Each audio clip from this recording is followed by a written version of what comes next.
Hello students, आज आपण 10th standard जॉमेट्रीचा 5th लेसन कोऑर्डिनेट जॉमेट्रीमधील प्रॅक्टिस सेट 5.3 मधील क्वेश्चन नंबर 2 पाहणार आहोत.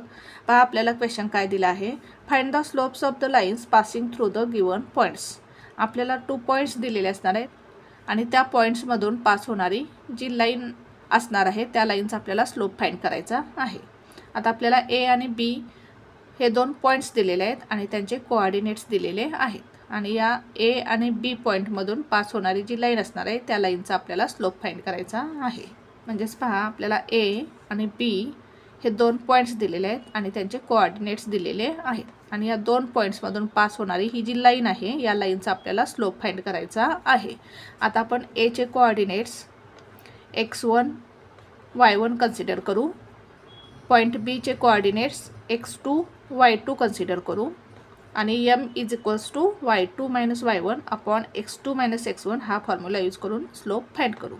जर आपल्याला 2 पॉईंट्स आणि त्याचे कोऑर्डिनेट्स दिलेले असतील तर आपण स्लोप काढण्यासाठी कोणता फॉर्म्युला यूज करायचा आहे. m is equals to y2 minus y1 upon x2 minus x1. पहा सॉल्व करू आपण एक्झाम्पल. लेट एचे कोऑर्डिनेट्स काय 2,3 is equals to x1 y1. एचे कोऑर्डिनेट्स आपण x1 y1 कन्सिडर करू. बीचे कोऑर्डिनेट्स काय आहेत 4,7. बीचे कोऑर्डिनेट्स आपण x2 y2 कन्सिडर करू.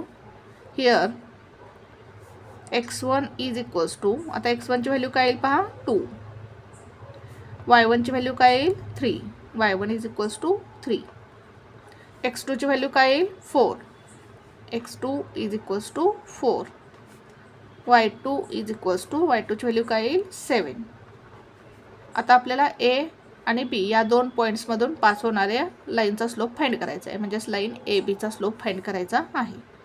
Therefore slope of line A B is equals to, formula काय आहे आपला y2 minus y1 upon x2 minus x1 is equals to, आता y2 ची व्हॅल्यू काय आहे पहा 7 मायनस y1 ची व्हॅल्यू काय आहे 3 upon x2 minus x1. x2 ची व्हॅल्यू काय आहे 4 मायनस x1 ची व्हॅल्यू काय आहे 2. 4 minus 2 is equals to 7 minus 3 किती येईल 4 अपॉन 4 मायनस 2 2. भागालो आपण 2 1 जार 2 2 2 जार 4 इज इक्वल्स टू 2. म्हणजेच आपल्याला लाईन ए बीचा स्लोप काय मिळाला 2 मिळाला. Slope of line A B is equals to 2. Next example पाहू आपण. सेकंड एक्झाम्पल काय आहे पहा. आपल्याला पॉईंट पी आणि पॉईंट क्यूचे कोऑर्डिनेट्स दिलेले आहेत आणि या 2 पॉईंट्समधून पास होणारी जी लाईन असणार आहे त्या लाईनचा आपल्याला स्लोप फाइंड करायचा आहे. म्हणजेच पहा आता इथे पी आणि क्यू हे 2 पॉईंट्स आहेत आणि या 2 पॉईंट्समधून पास होणारी ही जी लाईन आहे या लाईनचा आपल्याला स्लोप फाइंड करायचा आहे. आपल्याला पॉईंट पी आणि पॉईंट क्यूचे कोऑर्डिनेट्स दिलेले आहेत. आता पॉईंट पीचे कोऑर्डिनेट्स आपण x1 y1 कन्सिडर करू आणि पॉईंट क्यूचे कोऑर्डिनेट्स आपण x2 y2 कन्सिडर करू आणि स्लोपचा फॉर्म्युला यूज करून एक्झाम्पल सॉल्व करू. पहा सॉल्व करू आपण एक्झाम्पल. लेट पीचे कोऑर्डिनेट्स काय -3,1 is equals to x1 y1. पीचे कोऑर्डिनेट्स आपण x1 y1 कन्सिडर करू. क्यूचे कोऑर्डिनेट्स काय 5,-2. क्यूचे कोऑर्डिनेट्स आपण x2 y2 कन्सिडर करू. हिअर आता x1 ची व्हॅल्यू काय आहे पहा. x1 ची value -3. y1 is equals to, y1 ची व्हॅल्यू काय आहे पहा 1. x2 is equals to, x2 ची व्हॅल्यू काय आहे 5.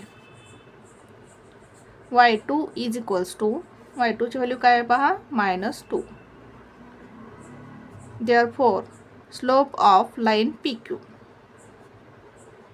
इज इक्वल्स टू, फॉर्म्युला काय आहे पहा आपला y2 minus y1 upon x2 minus x1. आता y2 ची व्हॅल्यू काय आहे पहा -2 मायनस y1 ची व्हॅल्यू काय आहे पहा 1 upon x2 minus x1, x2 ची व्हॅल्यू काय आहे 5 मायनस x1 ची व्हॅल्यू किती आहे -3, -3 आपण ब्रॅकेटमध्ये लिहू, इज इक्वल्स टू -2 - 1 किती येईल -3 येईल. आता इथे मायनस मायनस काय होईल प्लस होईल, 5 + 3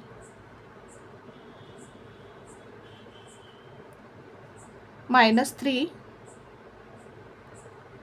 अपॉन 5 + 3 किती येईल 8. म्हणजेच आपल्याला स्लोप ऑफ लाईन PQ काय मिळाला -3/8. Therefore slope of line PQ is equals to -3/8. Next example पाहू आपण. थर्ड एक्झाम्पल काय दिलेलं आहे पहा, आपल्याला पॉईंट C आणि पॉईंट D दिलेले आहेत आणि या पॉईंट्सचे कोऑर्डिनेट्स दिलेले आहेत आणि आपल्याला पॉईंट C आणि पॉईंट D या दोन पॉईंट्समधून पास होणारी जी लाईन आहे त्या लाईनचा स्लोप फाइंड करायचा आहे. आता इथे आपल्याला पॉईंट C आणि पॉईंट D दिलेले आहेत आणि या दोन पॉईंट्समधून पास होणारी ही जी लाईन आहे या लाईनचा आपल्याला स्लोप फाइंड करायचा आहे.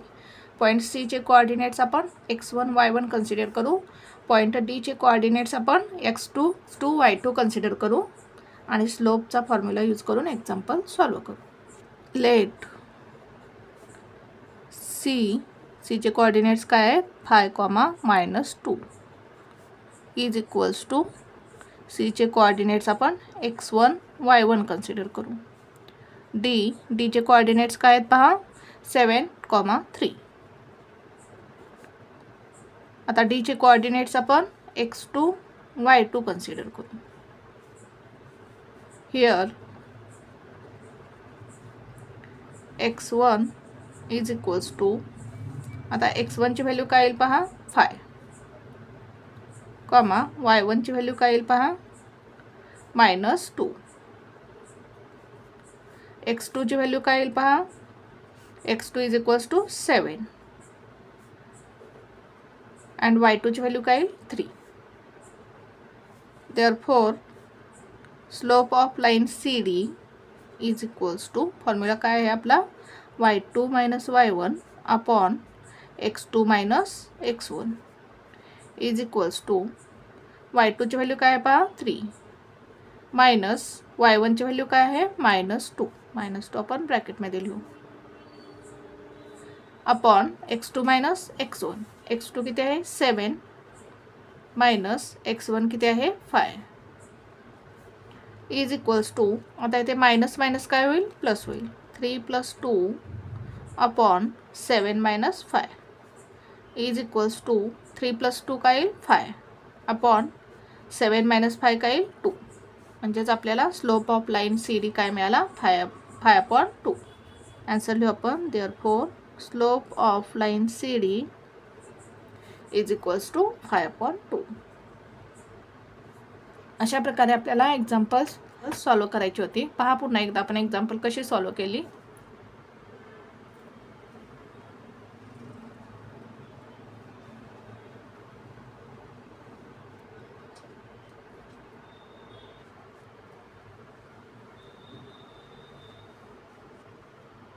Thank you for watching this video. जर तुम्हाला व्हिडिओ आवडला असेल तर व्हिडिओला लाईक करा, कमेंट करा, शेअर करा आणि चॅनलला सबस्क्राईब करा.